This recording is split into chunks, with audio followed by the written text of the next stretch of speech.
오늘은 안녕하십니까? 네. 이번 시간은 페이지 16페이지 요약지 조적조에 대해서 보도록 합니다. 조적조는 보통 하나에서 두 문제 정도 기출되는데 그래도 아마 두 문제가 나올 가능성이 높은 파트라고 보시면 되겠습니다. 최근에는 거의 종합 유형 문제로 많이 출제가 됩니다. 그래서 먼저 이제 벽돌 구조에서 벽돌 구조의 기초에 대해서 다뤄놨습니다. 먼저 1번에 풍압력, 지진력 등의 행력하고 집중하 중에 극히 취약합니다. 그래서 이런 1번 개념에 취약하다 보니까 1번을 대비하기 위해서 일반적으로 이 테두리보를 설치를 해줍니다. 테두리보 설치가 약간 보강상 설치가 된다라고 보시면 되겠습니다. 월가다의 개념이.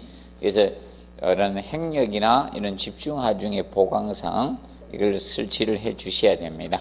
그래서 이제 테두리보라는 것은 분산된 내력벽을 하기 위해서 일치하기 위해서 보통 집을 짓게 되면 이렇게 되면 이 벽의 상부에다가 보를 보내주는 것을 테두리보 월가다라고 했습니다. 그리고 이번에 고층 건물이나 집중하중을 받는 건축에는 적당하지가 않습니다. 그래서 단순 조적조는 그래서 2층 이하로 축조를 해야 돼요.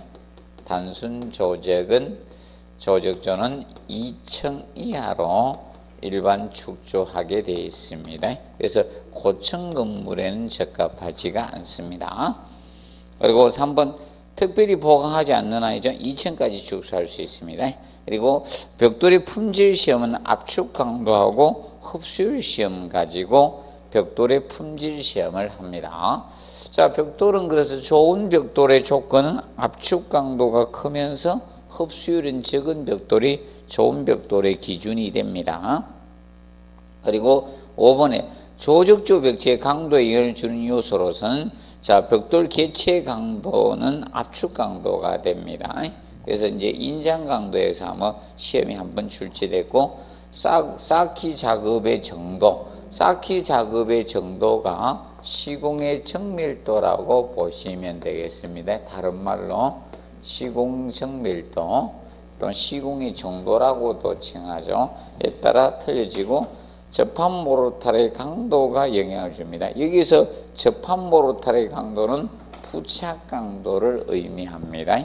그래서 접합 모르타르의 강도는 부착 강도, 이 부착 강도 또는 접착 강도라 칭하죠. 그리고 벽돌 쌓기 방법에 영향을 주게 됩니다. 그리고 이제 6번의 모르타르는 이제 접착제로서 보통 시멘트와 물을 배합해서 물로 섞어서 사용하는 게 일반 모르타르의 개념이 됩니다. 그런데 1번 기억 개념은 기출이 됐고 모르타르 강도는 벽돌 강도 이상이어야 됩니다. 그리고 니은 기억을 해두시고 처음 물을 비빈 후 모르타르는 몇 시간이다? 2시간이고 이 그라우트는 1시간이 됩니다. 그래서 이제 주의할 점이 이겁니다. 보통 모르타르는 조적조에서나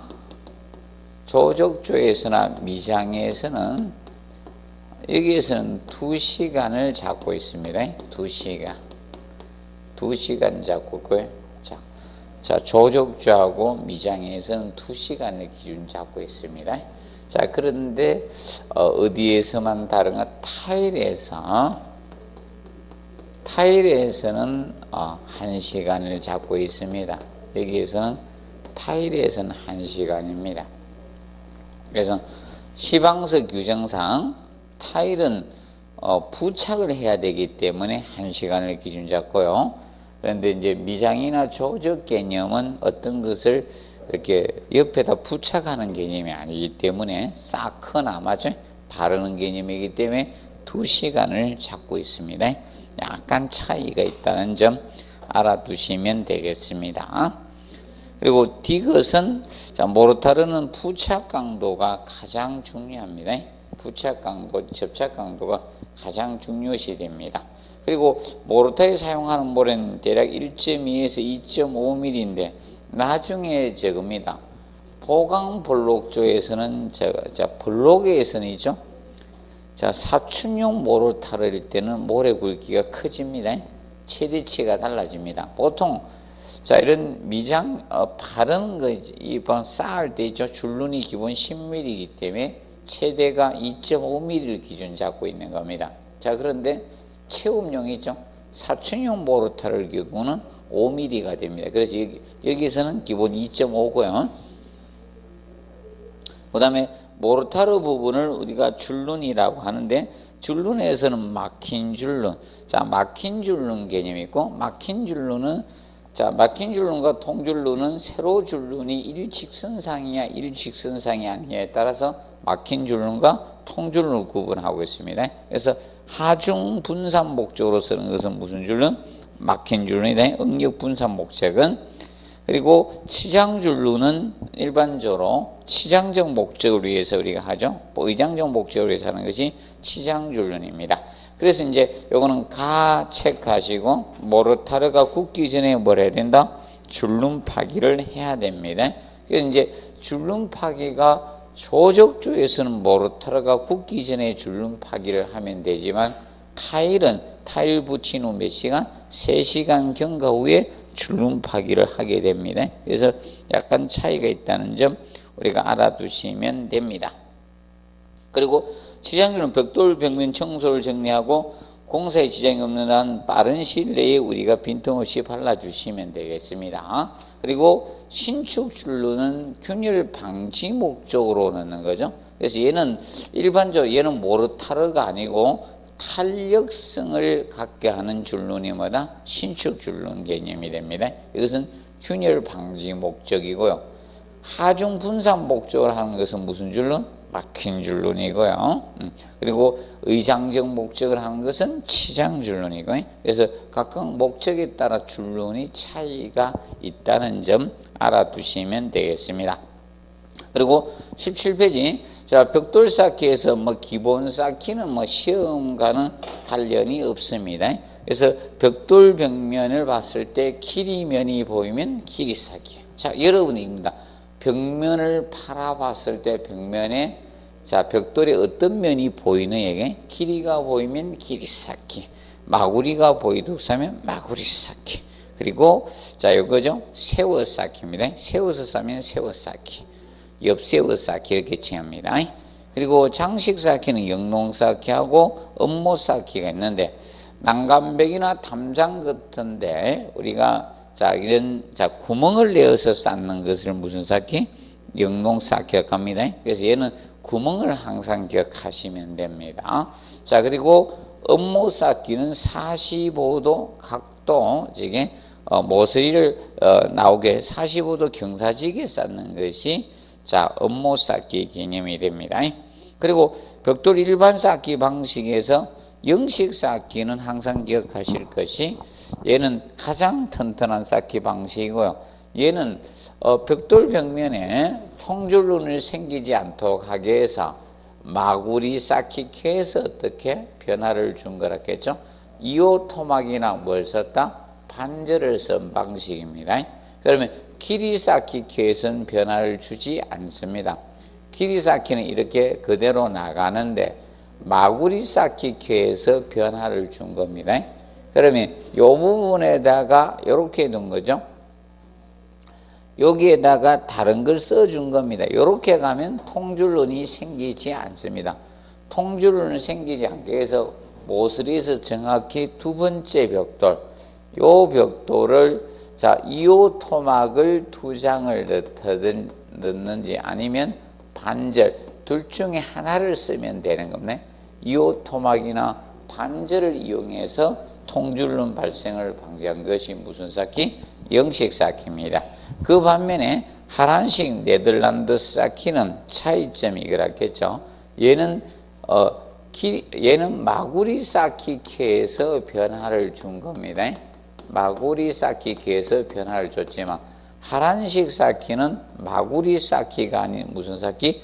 길이 쌓기에서 변화를 준 방식이에요. 자, 그러면 얘는 마구리 쌓기는 그냥 교대로 쌓을 때 전혀 변화가 없습니다. 근데 길이 쌓기를 이렇게 해버리면 통줄론이 생겨요. 그래서 이 부분에다가 7호 토막을 써준 겁니다. 이렇게 해서 쌓게 되면 통줄론이 발생하지가 않는 겁니다. 그래서 이 부분에 7호 토막, 4분의 3 토막을 이용한 겁니다. 길이 쌓기 켜에서 7호 토막을 이용을 해서 통줄론 발생을 방지한 것이 무슨 쌓기? 하란식 쌓기입니다. 근데 얘는 모서리가 견고한 방식이라는 것을 기억을 해 두시면 됩니다. 얘는 모서리가 튼튼해요. 그래서 우리나라에서 가장 많이 쓰는 것. 그러면 얘들 두 가지는요, 영식 쌓기나 하란식 쌓기는 명심하십시오. 통줄론이 발생되지 않습니다.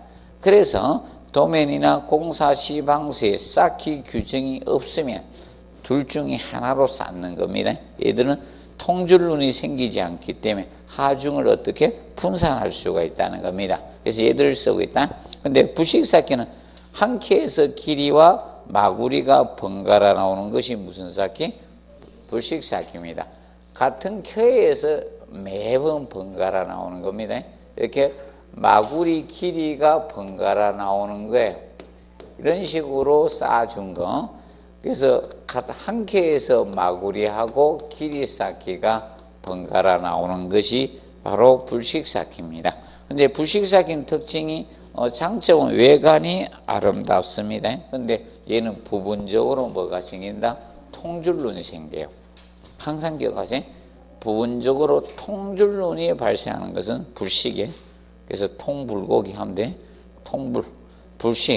불식은 항상 통줄론이 생긴다는 점을 기억을 해 두시면, 그래서 구조적으로는 좀 취약하다고 보시면 됩니다.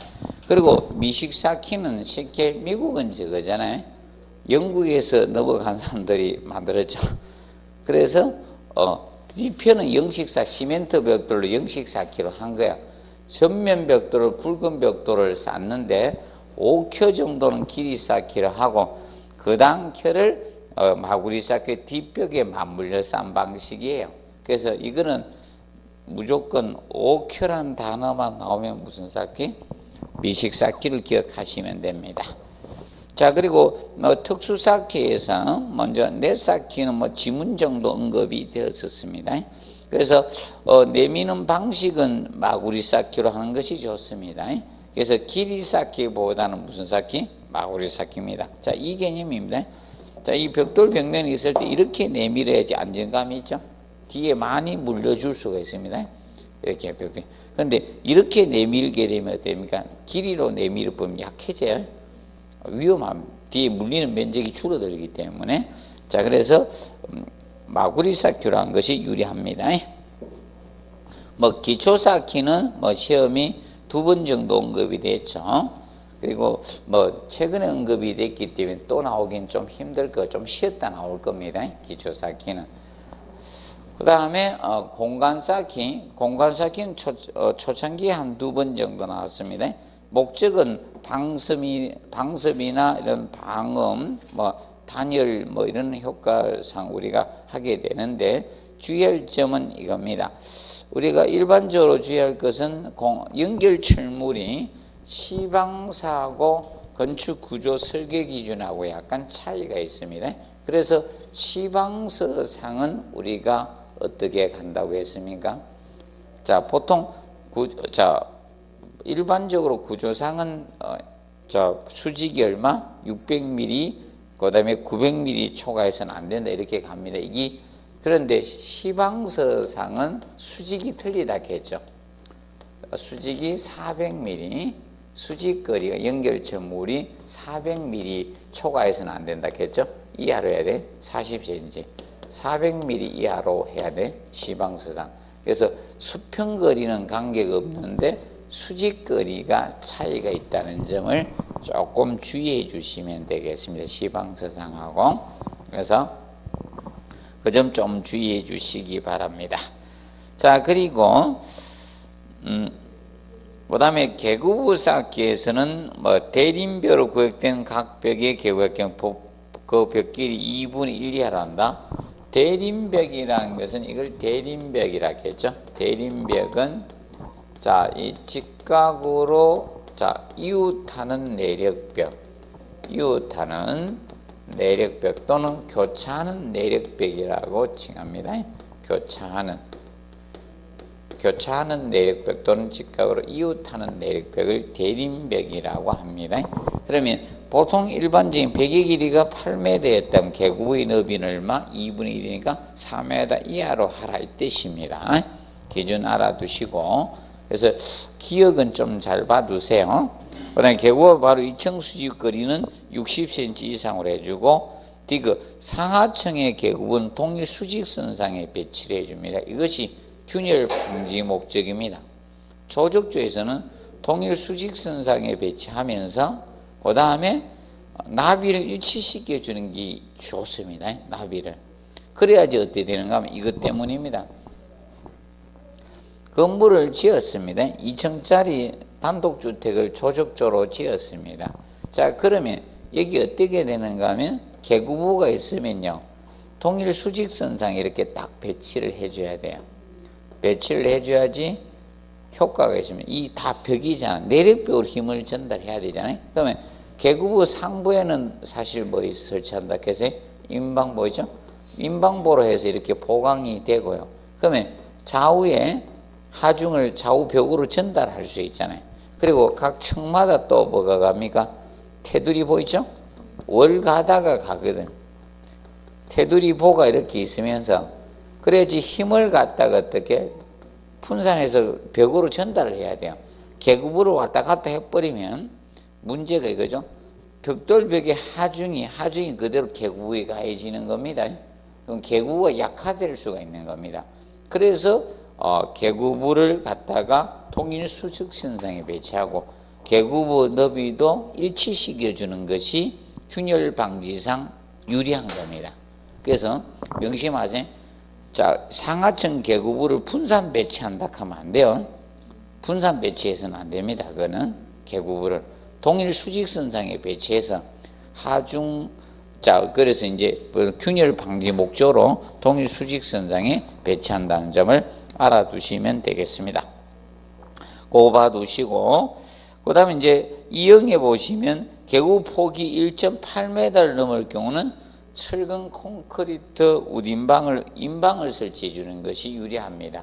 철골보도 설치하긴 하는데 이론상은 실제로는 철근 콘크리트 인방을 보통 설계를 해 줍니다.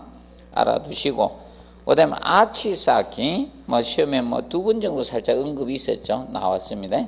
그래서 1번 가지고 사실 시험은 낸 겁니다. 상부에서 오는 수직 압력, 아치 추순에 따라 압축력, 지압력으로 전달하기 위해서 우리가 이 아치 구조, 아치 쌓기를 하게 됩니다. 이때 주의할 점은 부재 하부에 무슨 힘이 생기지 않도록 한다? 인장력이 생기지 않도록 한 구조입니다. 결과적으로 인장력을 압축력으로 바꿔주기 위해서 사실 이 아치 쌓기를 하게 되는 겁니다. 그 다음에 2번에 한기구멍이 등 이런 아무리 작은 개구부라도 아치 트는 게 원칙이지만 예외적으로 자, 인방보로 보강하면 예입니다. 원칙은 아치 트는 게 기본이지만 아치 쌓기가 힘드니까 무엇이다? 인방보로 보강이 되고 있는 거다. 그렇게 보시면 됩니다. 그 다음에 그거 기억을 해 두시고, 그 다음에 이제 5번이죠. 아치에 발생되는 추력을 부축벽에 설치하면 이 부담시키면 수평보에 비해 더 넓은 개구를 만들 수 있다. 자, 이거는 이겁니다. 일반적으로 아치를 갖다가 이렇게 설계하게 되면 기본적으로 여러분들 이겁니다. 아치가 폭이 넓어지면 어떻게 됩니까? 얘가 이쪽으로 원래는 압축력으로 이렇게 전달해야 되잖아요. 맞죠? 서로 미는 힘이죠. 압축력으로 전달해야 되는데 이것이 폭이 넓어지면 얘가 벌어지려는 경향이 있어요. 이쪽으로 옆으로 출력이 생겨요. 이걸 출력이라고 합니다. 이쪽으로 약간 벌어지려고 하는 경향이 있습니다. 그래서 여기에다가 무엇을 한다? 벽을 이렇게 개구부가 이렇게 했을 때 여기에 부축벽을 갖다 여기 더 보강을 해주면 조금 더 넓은 계급을 할 수가 있어요. 여러분들 이거 같죠? 우리도 다리를 이렇게 벌리게 되면 어느 정도 버티고 있다가 너무 많이 벌리면 어떻게 자기도 모르게 더 비명만 지르고 자꾸 더 벌어지는 경우 있죠? 그래서 아니면 어떻게 하는 방법이 있는가 하면 부축벽을 설치하기 힘들면요. 연속 아치를 틀어주면 돼. 연속으로 이렇게 아치를 틀게 되면 서로서로 미는 힘이 생기죠. 추력이 맞죠? 추력은 옆으로 벌어지려고 하는 힘을 추력이라 해요. 그 방향으로 벌어지려고 하는 힘을 추력이라 해요. 그래서 방장에서 연속적으로 이제 이런 아치를 틀어주거나 아니면 옆에다가 무슨 벽? 부축벽을 버트레스를 설치해주면 그 효과적입니다. 간단히 알아두시고 그 다음에 창대 쌓기는 창대 벽돌을 15도 경사지게 쌓는데 보통 어떻게 쌓습니다? 안 썼네. 옆세워 쌓기 한 거죠. 15도 경사지게 옆세워 쌓기 한 겁니다. 창대 쌓기는. 그래서 요거라고 했죠. 여기 옆세워 쌓기인데 15도 경사지게 옆세워서 산 겁니다. 창대 쌓기는. 자, 그리고 요거는 가장 벽돌 쌓기 중 가장 방수를 요하는 부분이라는 거 꼭 체크하십시오. 쌓기 중에 가장 방수를 요하는 부분이라는 점 기억해 두시고, 그 다음 인방보는 좌우벽이 10cm 이상 물리면 되는데 시방석 규정상은 20cm입니다.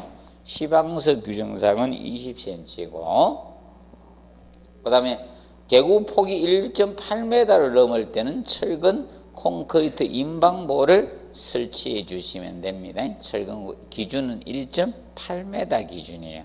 자, 그래서 여러분들이 이겁니다. 1.5m 하고 있죠? 1.8m는 잘 봐놓으셔야 돼. 1.5m 하고 1.8m는 좀 잘 보셔야 됩니다. 자, 그리고 자, 인방보는 무슨 지지? 단순 지지로 설계됩니다. 계구부 상부를 가로 지르는 부재입니다. 그래서 자, 일반 고정 지지, 고정단으로 설계되는 것은 라멘 구조의 보가 고정단이야. 고정 지지로 설계가 됩니다. 라멘 구조는 철근 콘크리트 기둥과 기둥을 연결하는 수평 부재가 보죠. 거기에서 보는 고정단, 고정지지로 설계돼요.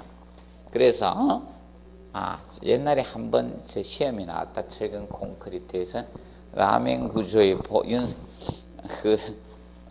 이동단으로 설계한다. 이렇게 해서 시험이 나왔었습니다. 그래서 여러분이 라멘 구조는 이거잖아요. 철근 콘크리트 기둥하고 철근 콘크리트로 되어 있죠. 그래서 이 보의 개념은 라멘 구조의 보에서는 이게 고정단이잖아. 고정지지잖아. 그러면 사실상 여기 라멘 구조에서는 철근이 어떻게 됩니까? 철근이 여기 완전 정착식이죠. 정착식이 갈고리까지 이렇게 두거든. 근데 인방보는 이런 보의 개념이 아니잖아요. 인방보는 어떤 개념입니까? 인방보는 그냥 벽돌벽이 어떻게 포를 얹어 놓은 거예요. 그렇게 고정이 되지 않았죠? 얘는 안 뽑혀. 잡아당기도 안 뽑혀. 고정단은. 잡아당기도 같이 붕괴되지 뽑히지 않습니다. 그런데 조직주 인방보는 옆에서 오한마로 툭 치면 뚝 떨어집니다. 세기 때문에. 그래서 단순 지지로 봅니다. 자, 그리고 철근 콘크리트 인방보는 철근을 어디에 배건하면 된다? 하부에만 배건해. 자, 왠가 하면 복근보로 설계되는 게 아니거든. 당근보거든. 자, 인장측에만 철근을 배건하면 당근보고, 인장 압축측에 철근을 다 배건하면 복근보요. 근데 인방보는 기억하실 것이, 기억하실 것이 겁니다. 얘는 복근보로 설계할 필요가 없는 겁니다. 하중에 가야지 밑으로 쳐질 뿐입니다. 맞죠? 그래서 철근을 어디에만 배건하면 된다? 하부. 여기에 철근을 배건하면 되는 거예요.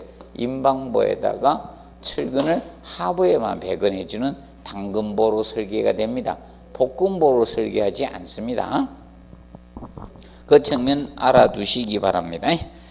자, 그리고 자, 5번은 자, 개구부를 테두리보 하부에 위치하는 경우 테두리보가 임방보 역할을 동시에 하게 됩니다. 자, 이거는 이거예요. 자, 예를 들어서 이겁니다. 테두리보 월 가다가 가는데 테두리보가 철근 콘크리트 보가 벽체 위에 가는데 예를 들어서 이거죠. 개구부를 이렇게 두게 되면 개구부를 이렇게 뒀습니다. 개구 창문을 이렇게 둬버리면 여기에다가 뭐가 설치돼야 된다? 임방보가 보강돼야 되는 거야.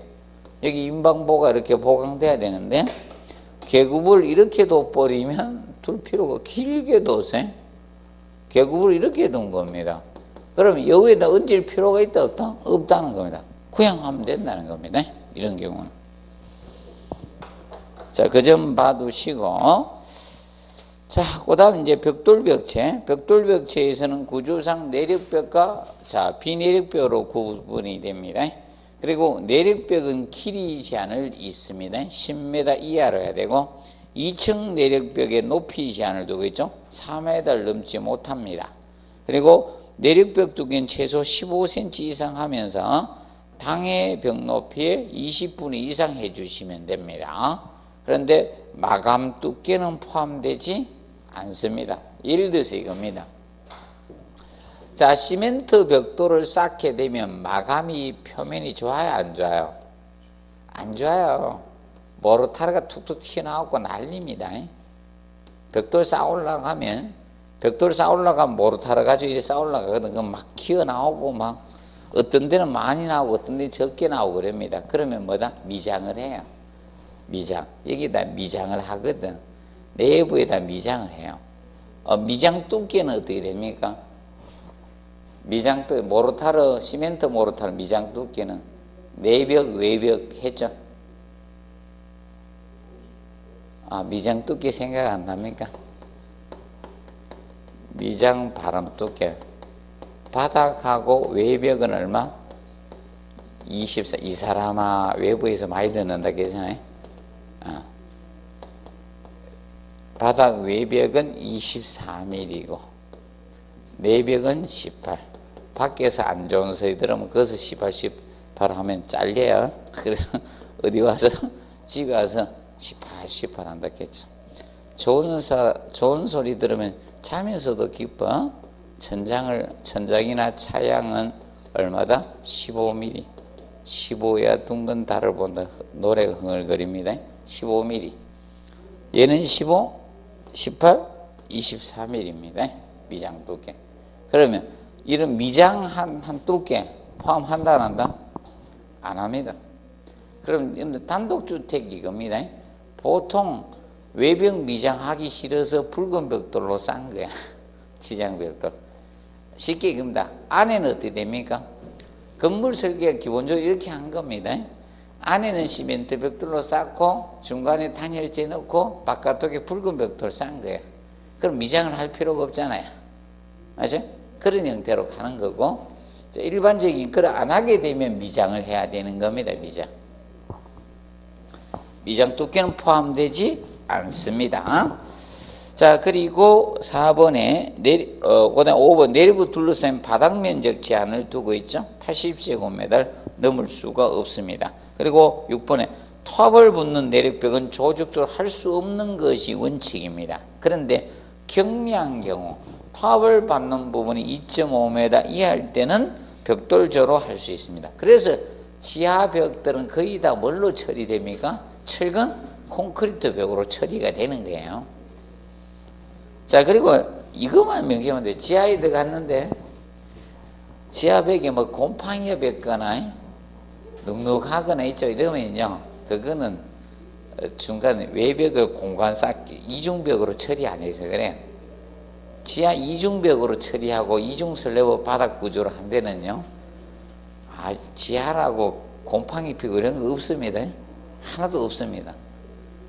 지하에다가 있잖아요. 책 저장해도 책 하나도 그거 되지 않습니다. 괜찮습니다. 자, 보시고, 그 다음에 7번에 보시면, 자, 내륙벽 위에 춤이 1.5배 이상 철근 콘크리트 테두리를 설치하면 되고, 그 다음에 넘겨서, 자, 8번에 조적쪽 칸막이 벽의 두께는 뭐다? 9cm 이상으로 합니다. 9cm 이상. 체크하시고, 조적조는, 자, 이거 명심할 것이, 조적조는 칸막이 벽의 두께는 9cm 이상으로 하면 됩니다. 자, 그런데 칸막이 벽의 직상층에 조적조 칸막이 벽이나 중요 구조물을 설치할 경우 뭐다? 19cm 미만에서는 안 된다는 것은 뭐다? 19cm 이상으로 하라 이 뜻이거든요. 그러면 결과적으로 칸막이 벽의 두께에 영향을 주는 요소는 두 가지가 있어요. 일단 최소 기준은 얼마로 봐라? 9cm 이상으로 하면 되는데, 그러면 내력벽은 제한이 많잖아요. 길이 제한, 두께 제한, 맞죠? 그리고 높이 제한도 있지, 둘러싸인 바닥 면적 제한도 있지, 맞죠? 제한이 많아요. 투합을 받는 건 원체 안 된다고. 근데 칸막이 벽의 두께에 영향을 주는 요소를 거기에서 뽑을 수가 있는 거야. 그 지문에서, 법에서. 주는 요소가, 자, 직상층에, 바로 위층에 뭐가 있다? 칸막이 벽이나 중요 구조물을 설치한다는 것은 20페이지입니다. 하중이 작용한다, 안 한다? 하중이 작용하고 있다는 거예요. 그래서 칸막이 하중입니다. 작용하는 하중이 영향을 준다는 거예요. 칸막이 벽에 하중이 작용되면 두께를 두껍게 해주라 이겁니다. 19cm 이상으로. 그리고 테두리보가 영향을 준다는 거예요. 테두리보. 칸막이 벽에다 원래 테두리보 설치 안 하는데 테두리보를 설치하면 예외 조건을 주겠다는 거예요. 테두리보 월가다를 설치하면. 명심하세요? 그러면 여러분들, 자, 거기에서 보시면 그거다 써놓으세요. 19cm 미만에서는 안 된다 나오죠. 뒤에다가 테두리보가 설치된 경우는 예외 써놓으십시오. 테두리보가 설치된 경우 예외입니다. 테두리보가 설치된 경우 예외예요. 거기는 하중을 다루고 있는 거고 제가 하나를 안 써놨네요. 자, 테두리보가 설치된 경우는 예외예요. 예외입니다. 19cm 이상으로 안 해도 됩니다. 그래서 테두리보의, 자, 그래서 칸막이 벽의 두께는 작용되는 하중이나 테두리보 설치 유무가 영향을 준다는 거예요. 설치 유무가, 자, 칸막이 벽의 두께에 영향을 줍니다. 그 점을 봐두시면 된다. 자, 그리고 내력벽 두께에 영향을 주는 요인은 벽의 길이하고 건물의 높이, 그리고 청별, 내력벽 둘러싸기마다 바닥 면적입니다. 이 네 가지 요소가 영향을 주고요. 아직까지 9번을 안 냈습니다. 언젠가는 낼 거예요. 바보들이 법령을 해석해서 좀 내야 되는데 아직 안 내고 있어요. 그래서 그거 보시고, 그래서 여러분들 21페이지 보면 그 표 있죠. 자, 이 내력벽 두께에 영향을 주는 인자에 대해서 다루고 있는 겁니다. 자, 거기 표가 나오잖아요. 그래서 그 표가 의미하는 거, 표가, 자, 두 개가 있잖아요. 위에 표, 아래 표가 있죠. 맞죠? 두께. 자, 이게 19회 때 한번 다루었습니다. 그래서 여러분들 이걸 외우려고 하지는 마시고요. 그럼 19회 때 한번 지문을 언급했기, 밑에 표로 언급했어요. 밑에 표를 보시면 4번에 있죠? 4번에 바닥 면적이, 내력벽으로 들어오는 바닥 면적이 60이 넘는 경우 있죠? 넘는 경우는 아래 조건을 따라가라 이거예요. 아래 조건. 그럼 위에서는 최소 두께가 몇 cm짜리가 있습니까? 아무런 조건 없이 가장 작은 걸 찾으면 15잖아. 맞죠? 위에 표에서는. 위에 표에서는 15인데 밑에 표에서는 가장 작은 것이 뭐다? 19cm죠? 190mm니까. 맞죠? 그래서 밑에서는 19cm가 틀려진다는 거예요. 바닥 면적에 따라서. 그러면 60제곱미터 이하일 때는 최소 두께가 15cm라는 겁니다. 그런데 60제곱미터 넘어버리면 어떻게 된다? 19cm가 최소 기준이 된다는 거예요. 벽 두께가, 내력벽 두께가. 그래서 영향을 주고 있다는 겁니다. 그거 가지고 시험을 우리가 한번 다루었습니다. 보아두시고, 그 다음에 이제 좌측으로 옵니다. 다시 벽돌 쌓기 유의사항을 보시면, 1번 벽돌 나누기 지역에서 토막벽돌이 생기지 않도록 하고, 모르타르 강도는 벽돌 강도 이상으로 해야 됩니다. 이건 뭐 기출했고요.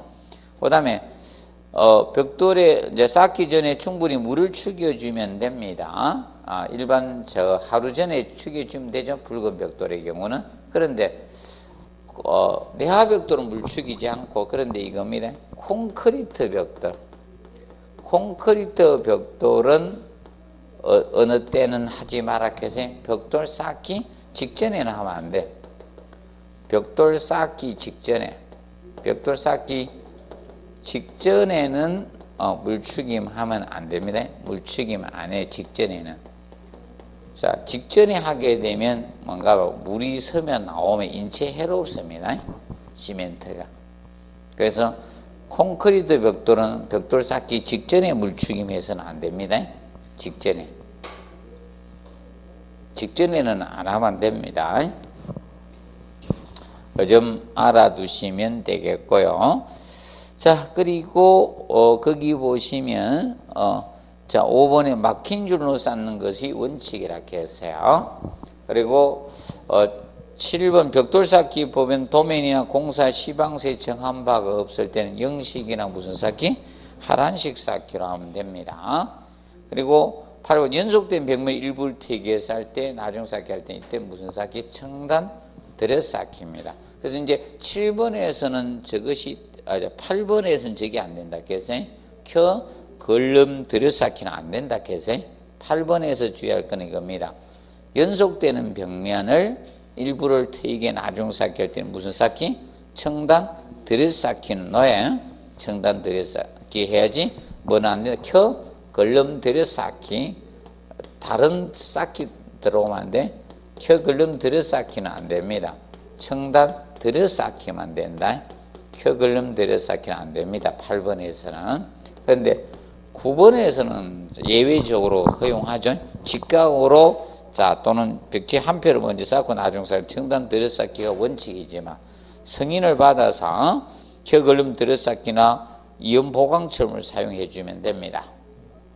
그리고 9번 거기 10번은 출제가 됐고 앞전에 출제가 됐기 때문에 올해는 낼 수 없어요. 그 봐두시고 그 다음에 벽돌벽의 균열 방지 대책 나옵니다. 자, 이 벽돌벽의 균열 방지 대책은 이미 3번이나 기출이 되었습니다.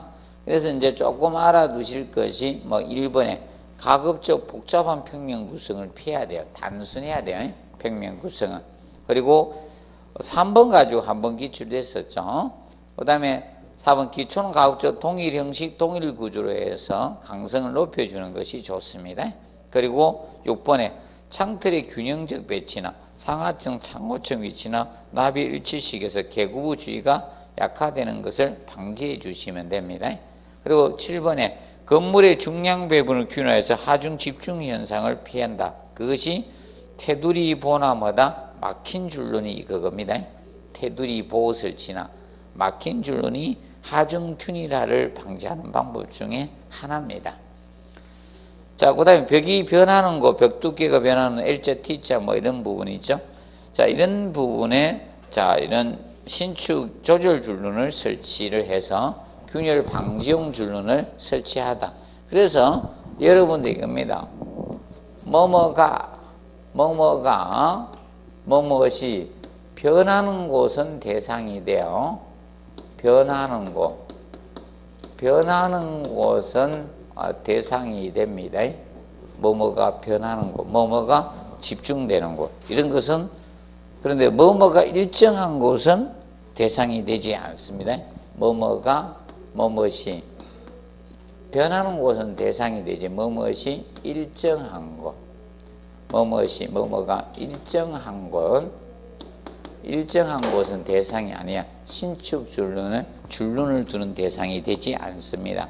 그럼 예를 들어서 벽의 중앙부다. 벽의 중앙부는 변합니까? 변하지 않습니까? 변하지 않죠? 그런 데는 신축 줄눈 대상이 되는 것이 아닙니다. 변하는 거. 쉽게 사람으로 치면 간절 부분이 신축 줄눈이라고 보시면 돼. 간절 부분. 간절은 자 변하는 곳에 거기 설치되어 있죠. 사람의 간절을 생각해 봅시다. 변하는 곳이죠. 꺾이는 거 막 이런 데네. 그래서 몸체가 크다가 머리 올라갈 때 좀 작아지면서 올라가잖아요. 어떤 변하는 두께가 변한다든지 이런 데 설치 대상이 됩니다. 기억하시고 그 다음에 22페이지 자 볼록 구조. 자 볼록 구조적인 측면에서 자 병량은 지금까지 전혀 출제는 되지 않았지만 병량의 개념 간단히만 보도록 합니다. 자 병량은 이기병량이라 했죠. 자 병량은 자 내력벽 길이의 총 합계를 갖다가 내력벽 길이의 총 합계 개념을 총 합계를 건물의 뭘로 나눴다? 바닥 면적으로 나눈 겁니다. 바닥 면적. 이것이 병량의 개념이다. 그럼 병량을 증가하는 것이 조적조에서는 행력 증가하는 방법 중에 하나입니다. 그래서 거기 2번에 내력병량이 많을수록 행력에 대한 힘이 자 커지므로 큰 건물수 병량을 증가할 필요가 있습니다. 그리고 3번에 내력벽으로 가는 평면상 벽이 최소한 몇 cm? 55cm는 돼야 돼요. 왜 그런가 하면 내력벽이 총 합계에 벽 길이가 55cm 미만 되는 거 포함시키지 않습니다. 벽 길이 55cm 미만은 포함을 시키지 않습니다. 너무 짧은 벽은 포함을 시키지 않습니다. 자, 그리고 4번에 보강블록 중에 내력벽 한 방향 길이 합계는 그 층에 이 4번이 최소 병량을 뜻하는 거예요. 최소 병량. 최소한 요 정도 병량은 필요하다. 15cm이다. 면적당 15cm 되게 한 방향으로. X축, Y축이 있을 때. 자, 그러면 여러분들 이 개념이에요.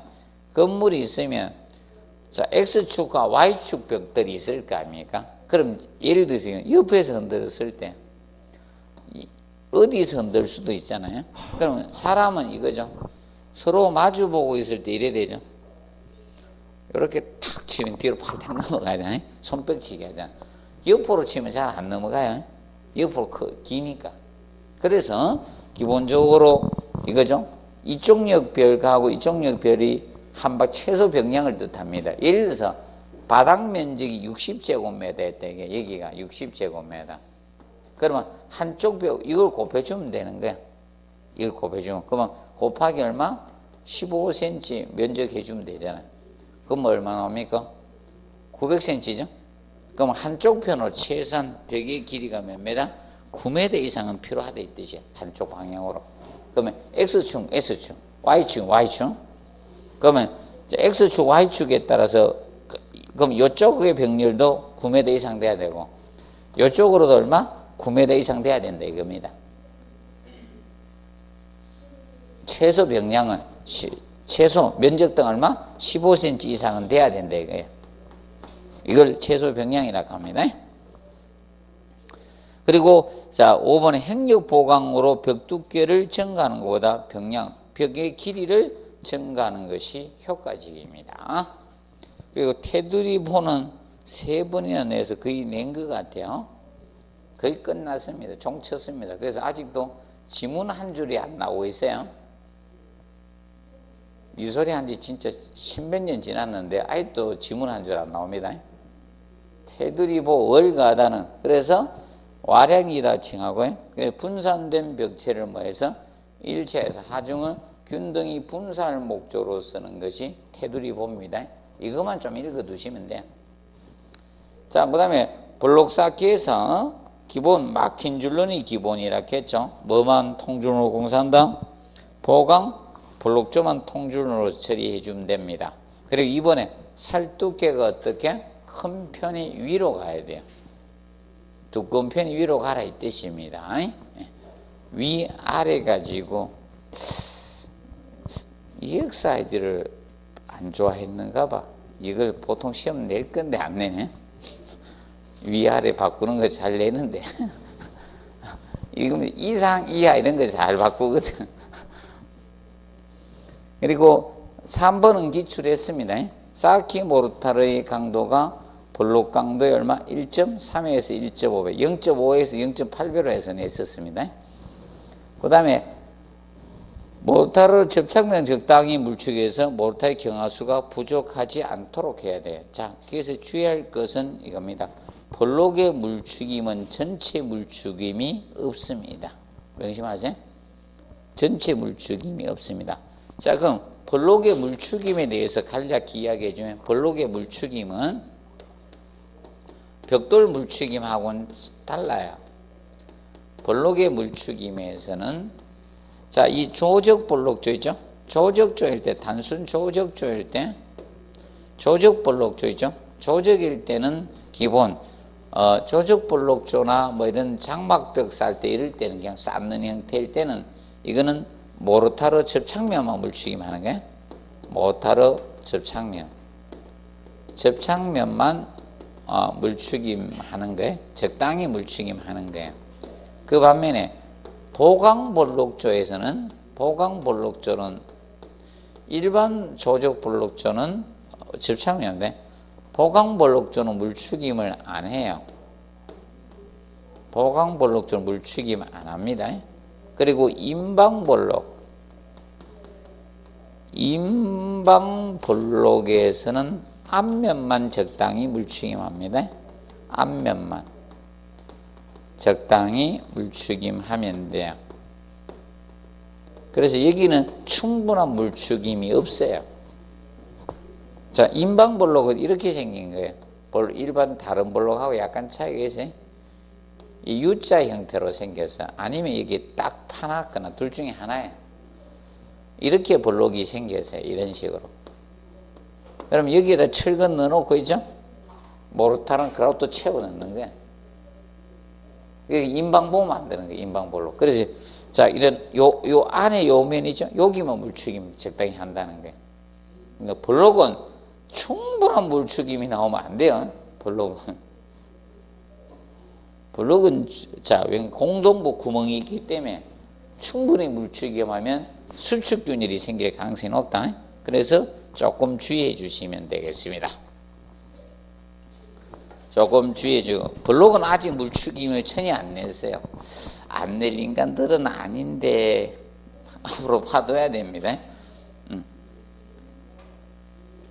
기억을 해 두시고, 자, 그리고 정리해주고, 그 다음에 이제 5번은 두 번이나 냈죠. 그래도 계속 보세요.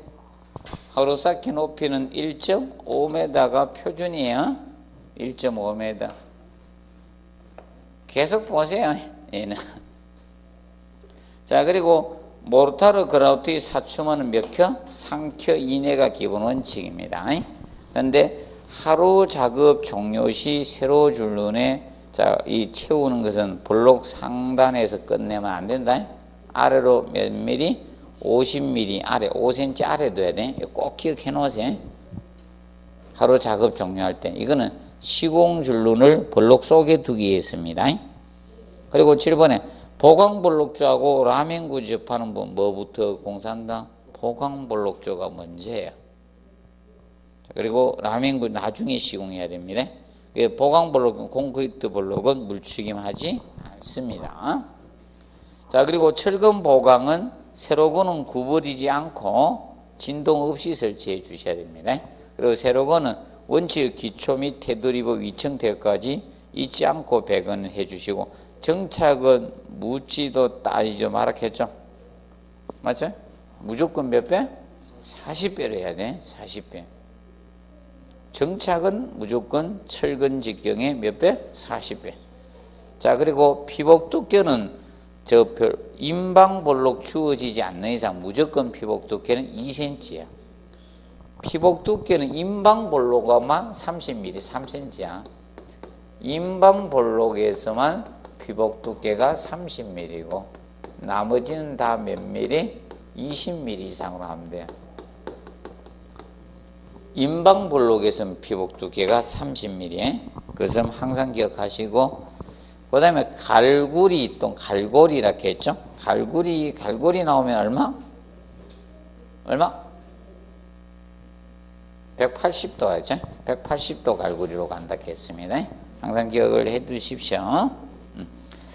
자, 그 다음에 돌구조에서는 대리석에 대해서, 대리석은 산화열에 약하다 했죠.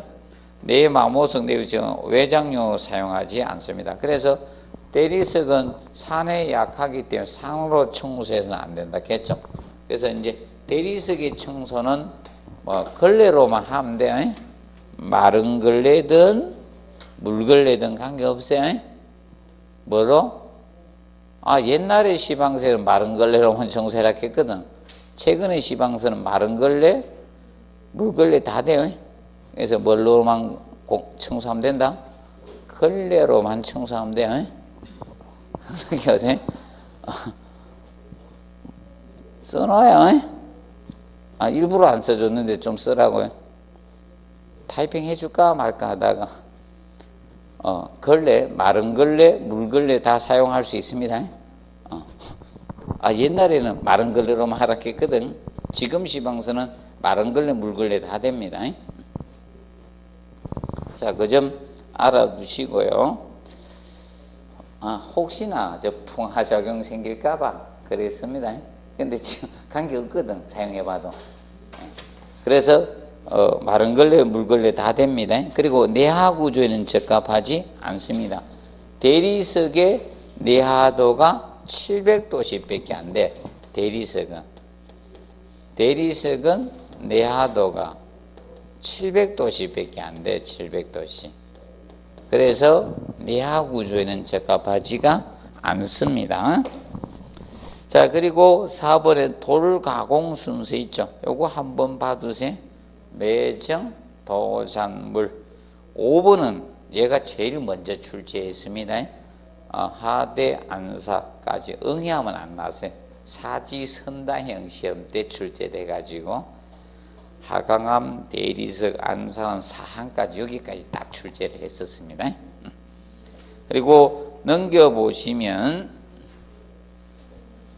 그래서 그 석재 사용 시 주의사항 나오죠. 2번에 석재 사용 시 예각은 피한다. 90도 미만인 각도를 무슨 각? 예각이라게. 90도 미만인 예각은 피해야 돼요. 자, 왜냐하면 예각이 있으면 돌과 돌이 부딪혀서 어떻게 잘 깨지죠? 파손됩니다. 그리고 그 돌하고 인간의 돌하고 바뀌면 상처가 더 많이 나요.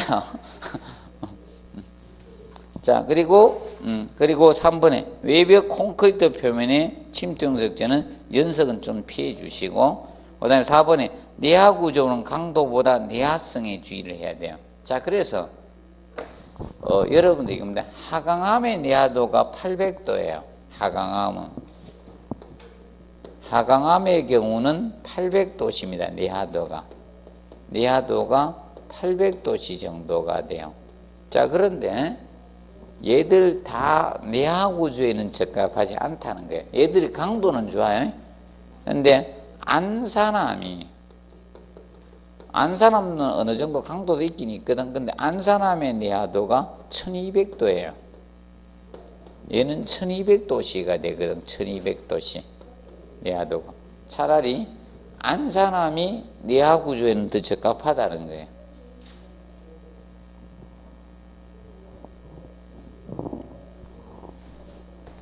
그 점에 대해서 봐두시고, 그 다음에 이제 7번 체크하시고, 자, 구조재는 지감력만 받도록 하고 기타 응력을 받지 않도록 해야 돼. 구조재. 그래서 이제 구조재는 지감력만 받도록 처리를 해주는 것이 좋습니다. 여기까지 하고 25페이지 철골 구조부터 잠깐 휴식하고 하도록 하겠습니다.